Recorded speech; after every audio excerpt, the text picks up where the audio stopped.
All right, well, today is October 1st, 2016. My name is P.L. Malcolm, and I'm sitting with Tina Laferriere in her lovely home. And Tina, I want to thank you for allowing us to come in and sit with you this afternoon to talk about your career and your experience as a band director.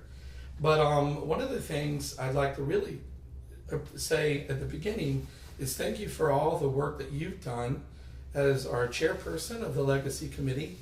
And like I said, this is 2016, and we've got close to 70 interviews done. Yes. And this is really even surpassed the vision we've had of just capturing special moments with special people.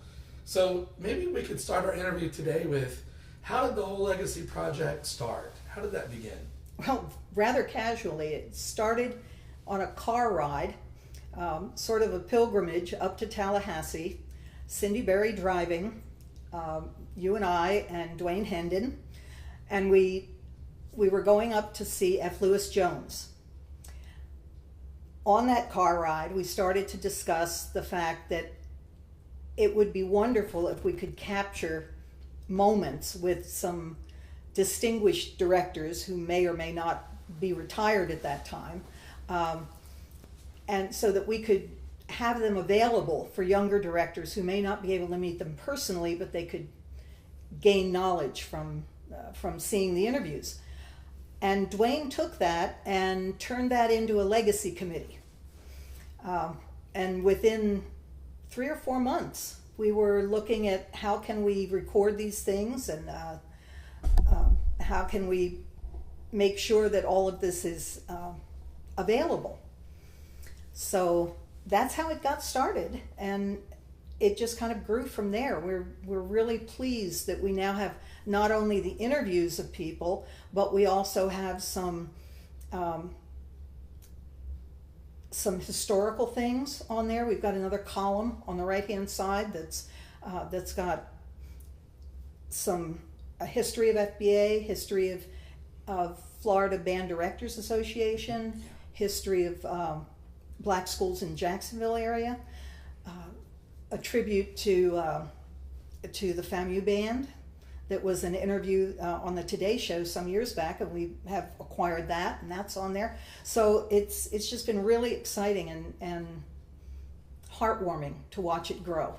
Yeah, and I know it's even transcend the fact of just capturing these special moments in their lives. And so many of these directors don't feel that they're special. They just feel like they're doing their job in the best that they can. And as the interviews unfold, you know, we hear these just wonderful stories of how they've outreached so many different people, and it's really special. And I just want to thank you for leading us into this project, and I hope it continues to grow even past the vision we even see it today. So thank you. So do I, and thank you for planting the seed. Oh, we were all just special friends on a special pilgrimage. That's good. Okay, well, let's get into your interview, if that's okay. So we always start off with early influences. And so how come you decided to go into band, and were there any special circumstances or special people that led you down the path in music or music teaching? When I was in 3rd grade, the music teacher came in and set up a long table with all the different instruments lined up. And the 3rd graders sat in the bleachers, kind of looking down at this long table with all the shiny instruments. And we were told that if we wanted to, and if our parents gave permission, we could start to play one of these instruments. And she picked up each one and played 2 or 3 notes. It wasn't a concert by any means, but she made a sound on every one of them and told us the name of each one. And I wanted to play the glockenspiel, but I couldn't spell it. And the girl sitting next to me wanted to play the flute, so I played the flute, which turned out to be a great experience for me. Although I think if I had to do it over again, knowing then what I know now, I would have played tuba. Tuba? Tuba, definitely. How about that? Yeah. So you never did learn how to spell glockenspiel, or did you? I can now, although I'm not going to do it on tape. I before E, accepting glockenspiel. Yeah. Okay. And then I came home and announced I was going to be a band director. Okay. And that sort of shot down my original idea of being a flying cowboy. Oh, I wasn't sure how I was going to accomplish that, but that was my earliest dream. And from that moment on, my parents were very, very supportive. Oh. And they got me a flute, paid $60 for it, brand new and shiny. Wow. And got me private lessons. Then my dad bought a small 2-manual organ with 13 foot pedals, and we started keyboard lessons. And that eventually grew to be a full-size Lowry organ with Leslie speakers and a 36 fan for foot pedals. By the time I was in high school, it sort of took over the whole living room. And then I went through, wasn't middle school at the time, it was junior high, and high school. When I entered 9th grade, we switched schools. We moved, and I switched schools, and had a fantastic director named Irving Jacobson. And I was lucky enough to be going through high school in the 60s when there was a thing called related arts. And all of the classes were required to include some art thing in every one of their lessons. They either had to refer to a painting or play music or something. And as they ran out of ideas, they would often ask the band members to get up and play something on their instrument and tell something about it. And I really enjoyed that. I liked that idea of it. By the time I was a senior, I was taking band and jazz band and theory for 3 periods a day, and then I used to sneak out of my other classes and head down to the band room and help out as I could. I was the librarian for the band and learned a lot about score order, and by looking at the music, I would try to think, well, I don't play clarinet, but could I play that third clarinet part, or could I do this? And my senior year, the director used to have me play whoever was absent that day. I got to go sit in, and I learned a great deal by doing that. I only applied to one college, and I was accepted. I only auditioned for one music department, and I was accepted, luckily. And I attended Westchester State College at the time, and by the time I graduated, it was a university. Did my graduate work there. By the time I left Pennsylvania and moved to Florida, I was 1 course short of a master's. And I thought, no big deal, I'll just transfer to a school in Florida and pick up my master's. And when I got here, I hadn't researched it enough. And they said, oh yes, you can get your master's here, that would be fine, but we'll only transfer 6 credits. And it made me mad. Yeah. And I never did go and start all over to get a master's. I figured I had the education, I didn't have the paper on the wall, but I had that knowledge. Sounds like you earned your master's when you learned all the different instruments and parts. Yeah. You know? Yeah. Well, and one of my favorite courses in college was, the final exam was, you walked in a room and there was a woodwind, a string, and a brass instrument, and they had something wrong with it. And you had a short amount of time to figure out what was wrong with it, and with no tools, fix what was wrong, which turned out to be a huge reality check. Yeah, especially for middle school. Yes, and that teacher would also, or that professor, would also put on his desk some odd little part, a set screw for a trumpet slide, or just some odd little thing that you would find on the band room floor. And we would have to identify it and say why it was critical for that instrument. So that was my experience. Sounds very practical too. So, well, let's move, if you don't mind, move forward into your teaching career. So after you graduated from Pennsylvania, you came to Florida. Did you teach any in Pennsylvania? Yes. Okay, so you did some teaching there, and then How early in your career did you come to Florida? I started teaching in the Norristown area schools. I was the flutophone specialist for every fourth grader in the district. And by January, I'd been moved into a band position at elementary level.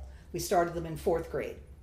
And then within a year and a half, I was moved to a junior high position. Moved to Florida and had a real eye-opening experience. Okay. I moved down here in '78, and I got a job. I was the seventh band director that year, and it was the beginning of October. Wow. At Rockledge High School. Wow. And I thought I was hot stuff. I thought I was all that in a bag of chips. We went to marching festival. We did okay. We got twos, and then concert festival. I thought, well, here we go. I'm really going to show now. And we got straight fours, which I realize now should have been straight fives. One of the adjudicators was F. Lewis Jones, and he took me aside after the festival was over. We were out by the buses, and he asked me if I would like to learn how to do this correctly. I had no idea who he was. He was just this very tall person with a very low voice. And I said, sure. So he handed me a piece of paper and he said, contact these people. I said, sure. This was before cell phones and all that. You had to actually dial a phone to make a long distance call kind of thing. Not realizing at the time that all of these names were people who are now in the FBA Hall of Fame. And I would just call them up and say, hi, my name is, and Mr. Jones said I should call you, Bud Roberts. And they would come to my band room and they would give me advice. And I didn't have a real concept of Florida. I didn't realize he was coming from St. Petersburg up to North Lake County to come into a middle school band room. Yeah. But he came. And he was delightful, and we developed a friendship that lasted many years.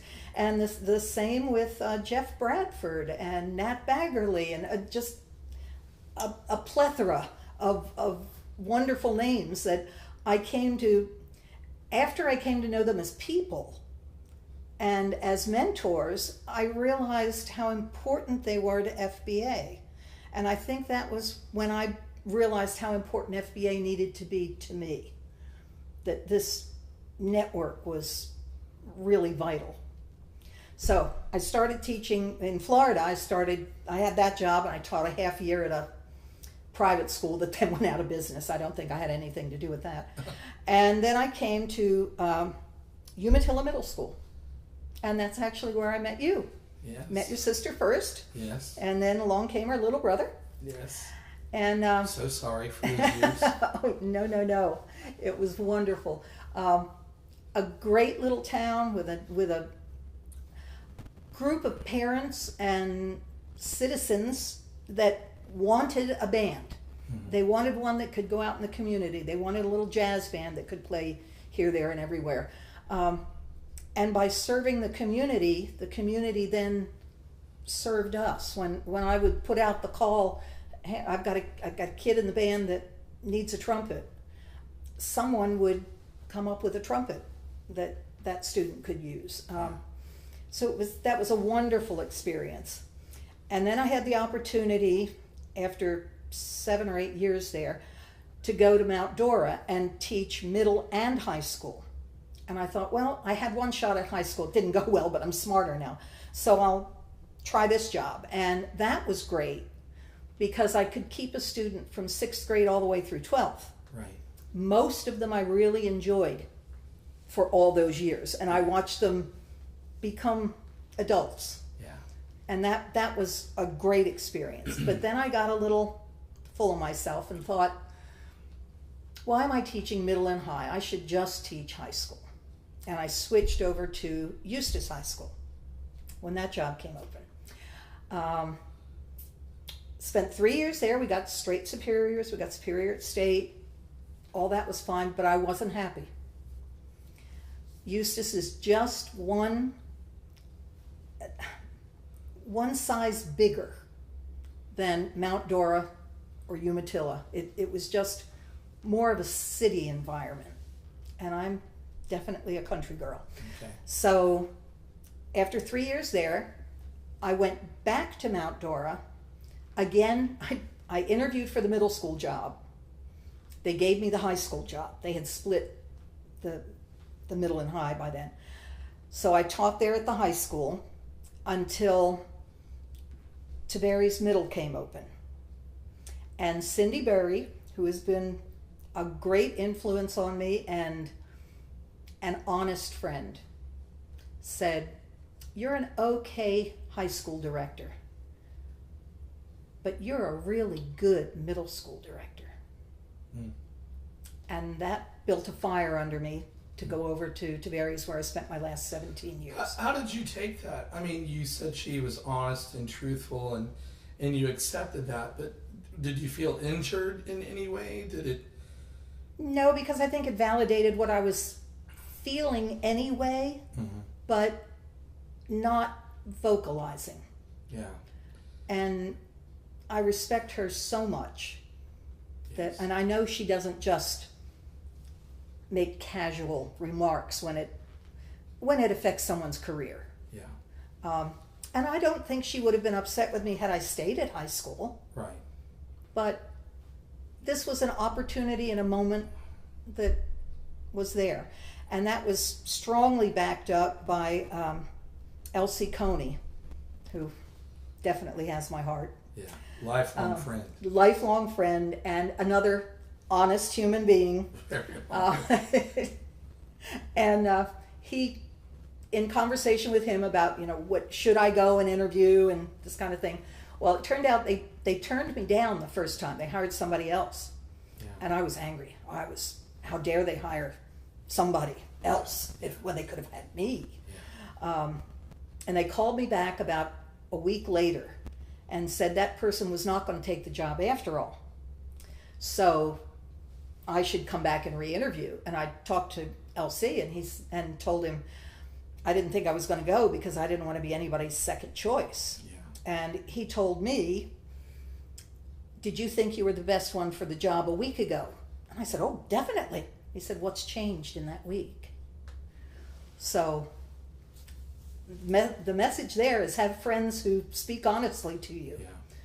I think that's a really important thing too. A lot of times as band directors, we're so proud of the work that we do, and sometimes when we have a mentor, and you're talking about all these mentors, F. Lewis saying, "Are you ready to learn this correctly?"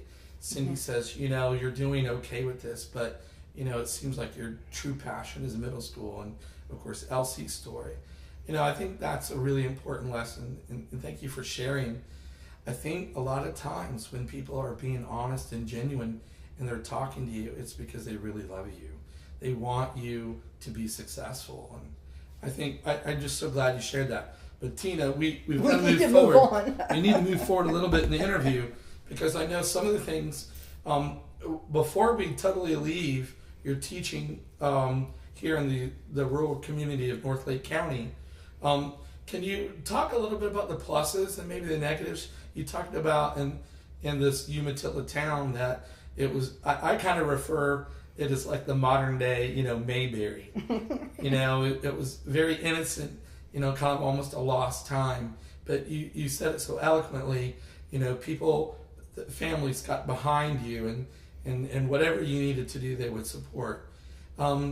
So why did you stay in Lake County? What was your attraction there? Well, it's beautiful. Lots of open land, right next to the forest, right next to the preserves, and I'm into horses, so it allowed me to have enough land to have my horses on my own property, which is my sanctuary. And that's something important for young directors to know, is you have to have something else. Don't be band bound. You've got your family, you've got woodworking, I've got horses,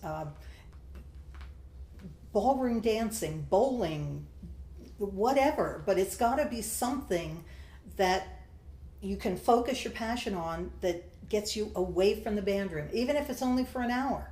Yeah. Otherwise, you're gonna burn out. Yeah.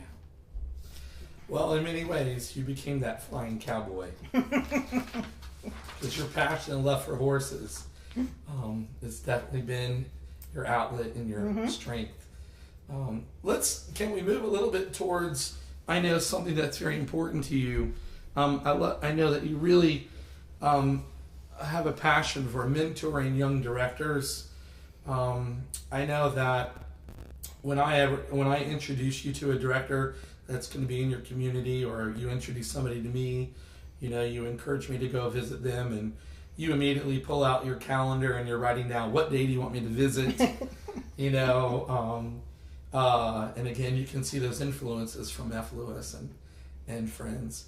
But do you have anything specifically you want to share? Maybe some words of wisdom to maybe our younger directors that are just kind of feeling a little overwhelmed as a band director that's getting started, or maybe even to our college students that are, I'm not 100% sure if this is something I want to get into. Mm-hmm. Do you have any words you'd like to share here? Well, if you're questioning whether you should be in music or not, and you have something else equally interesting to you, go do that something else and be in a community band or play on the side, play in church. Being a band director is consuming. It takes not only your time at school, but it takes your weekends, your nights. 2 a.m, you wake up and write down something. And you've got to be involved with the parents. You've got to call not only Johnny forgot his trumpet for the 9th time, I can't teach him if he hasn't got a horn, or Johnny really did well today. You've got to be in communication with the parents. You've got to know the literature. Absolutely. Not only know the literature, but know what's suitable for your band. Yeah. Elsa cannot make it to the cathedral in a 6th grade band. And there are things written now that are quality literature for beginner band and for intermediate and advanced groups in the middle school, that you don't have to do the transcriptions or the watered down version of theme from the trio of. There are things, quality music written, and know what suits your band. Yes, you can rewrite things, but if it's got an extended oboe solo, that muted trumpet's not going to cut it for MPA. Be smart about it. Don't wear your band out on the march. Use the march as a showcase. This is what my band can do, not what I hope and plan my band will be able to do sometime in the future. This is what they can do now. And then it sets them up for more success on the 2nd and 3rd pieces that you'll play. Right.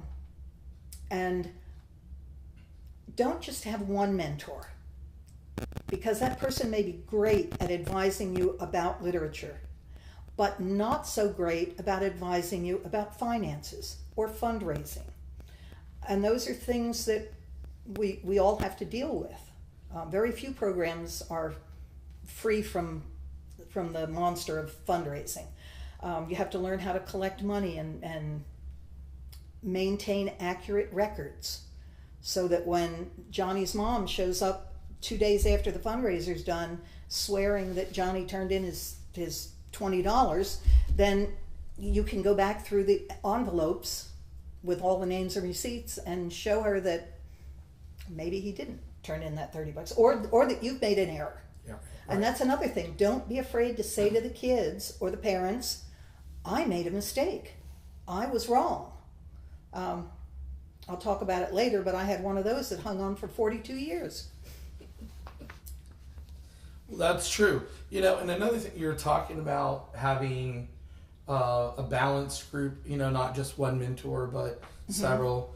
And one thing I've always appreciated with you is you've always had a good rapport with your administrators too.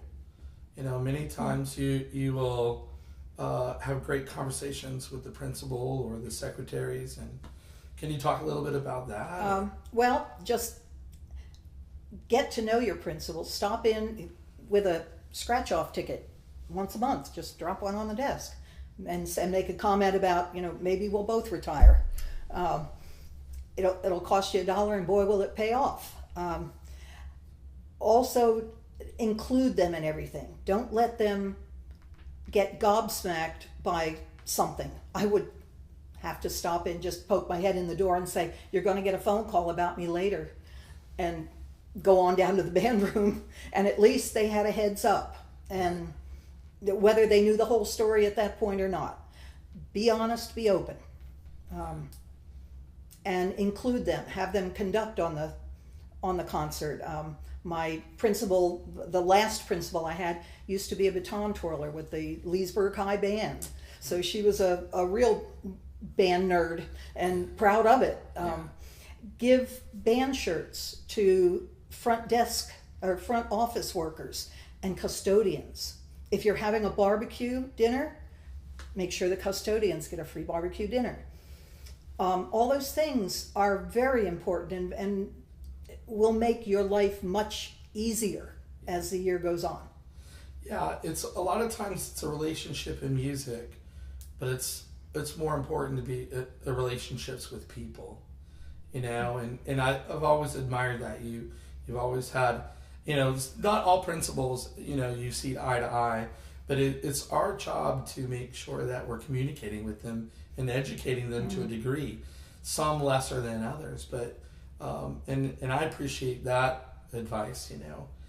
Every year my custodian gets a new T-shirt, and he always wears it game day.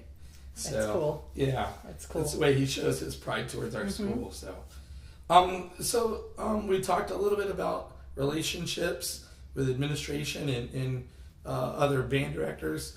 Is there any other words of wisdom you'd like to share with again, our younger directors? You talked about literature. You talked about... Well, all those things kind of have to do with the music and with producing the music. And don't be afraid to rewrite parts to suit your band, but don't destroy the integrity of the piece to do it.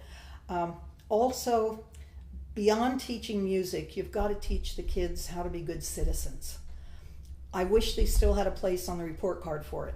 I know I used to, I was in elementary school in the 50s, but we had a grade for deportment and a grade for citizenship. And if either of those slipped, I would have heard about it from my parents for sure. And it became important.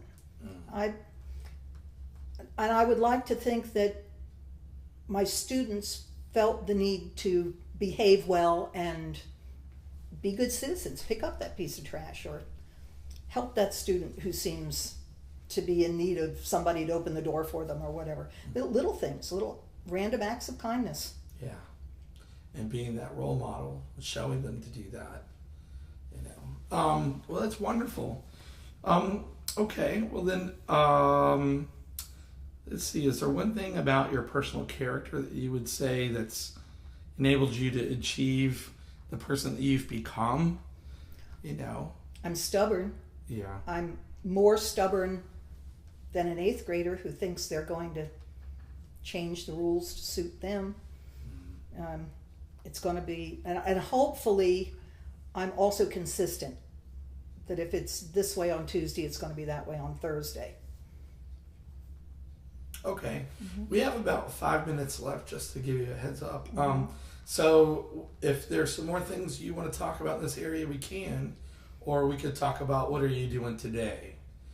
So. Well, today I'm being interviewed. Yes, yes, you are, and I'm so sorry it's me, but no. You're doing wonderful. There's no one else I would rather have it be. So you're retired now after how many years of teaching? I was a band director for 42 years. 42 years, which is mind-blowing. And another thing, too, that's kind of crazy as a band director, we think, this is my 24th year as a band director, and I think, gosh, one day I'll figure this out. At 42 years of teaching, we're still trying to figure out how to do this crazy thing. It's amazing. So what do you do today to keep your edge? You talked about having an outlet in your passion and your love for people and animals. I know that's a big part of your life. But what else keeps your passion flowing? Well, I'm an educator in FBA, and that's always exciting. I also have had the opportunity to do some honor bands, which they're always a different experience every time. Every time they're always wonderful, but you've certainly got to think on your feet. You have it planned out one way, and by golly, something comes up. I'm able to go into several band rooms on a regular basis, yours included, both middle school and high school, and work with individuals. It's great to just walk in and say, what would you like me to do today? And very rarely is it paperwork and alphabetizing. It's usually take this student who's maybe missed a concept or is having trouble tonguing correctly, or phrasing, or something like that, and take that student aside, or that group of students, that section aside, and work with them. And then I don't have to grade them. I'm not responsible for them learning what I've assigned for them. I just get to leave and come back a week later and perhaps work with the same group or person, or work with a different group or person. That's been really interesting. Okay. And also, so you've been judging and working with going into schools and honor bands. Is there anything else that you feel that you're kind of reflecting back that I wish maybe I would have done this a little bit differently, or are you pretty happy with how it's all rolled around? I'm pretty happy with it. I feel like I taught during the golden years when you were allowed to teach, when it wasn't so data driven. Your final exam could be the spring concert, and if someone wanted to know how your program was doing, you invited them to come and see the program, hear the program. So I regret that that's not the situation for many band directors now. I hope it swings back that way, and that people begin to really appreciate the arts again. So far as wanting to do things differently, I couldn't have. What I know now, I didn't know then. And every day, I still learn something new. Working with one of your students has presented me with different challenges than I've ever known before. Yeah, and a lot of my students are. Well, your students are delightful. But you can't just teach one way. You've got to have at least 4 approaches to every problem, and then along comes that kid that needs approach 5 and 6. Yeah. And I think that thinking on your feet thing is important. And speaking of feet, advice for young directors: wear comfortable shoes. That's good advice. Well, Tina, we've kind of come to our time that we need to wrap things up. And we always, in these interviews, like to give you one last. So is there one last thing you would like to share, or share in this infinite wisdom that you've learned now that you're such a smarty pants, and F. Lewis has taught you all the correct things to do? Well, it's more in the way of a confession, and just to show that we've all been there. My first year of teaching, or of being a band director, in Pennsylvania, and I'd never been to Florida, we were going to learn this John Kenyon march that had just recently been published. And we started working on it, and I'm calling it the Ocala March. Oh, the Ocala March. The Ocala March. And about the 3rd day of working on it, this little hand goes up, and little kid says, well, my grandma lives in Florida, and she says it's Ocala. And I raised up to my full first-year teacher height, and in a booming voice told them that I was the teacher and I knew best, and it was Ocala. So we played the Ocala March. Years later, I moved to Florida, moved to Central Florida, and find out it's actually Ocala. Yeah. And I've lost track of the little hand that went up, but I still felt like there was negative energy in the universe that I had set into motion that first year of teaching. So my last concert I was able to scrounge up enough copies of this now out of print march from directors. Nobody had a full set, but we scrounged up parts. And on my last concert, I fully confessed, and we played the Ocala March. Well, congratulations. Thank you. It was only 42 years coming. Well, Tina, thank you again for being an inspiration and a mentor to so many people. You've meant so much to me, and you know, this isn't my interview and confession, but I just want to say thank you, and thank you for reaching out to all the directors and to your students. We would all say thank you today, and certainly your, you know, I think maybe what you were kind of saying with F. Lewis is, are you ready to learn this correctly? Is, you know, we correctly do this together, and for sure. And so thank you for being a part of that, and congratulations. Well, thank you, and thank you to FBA. Bye-bye.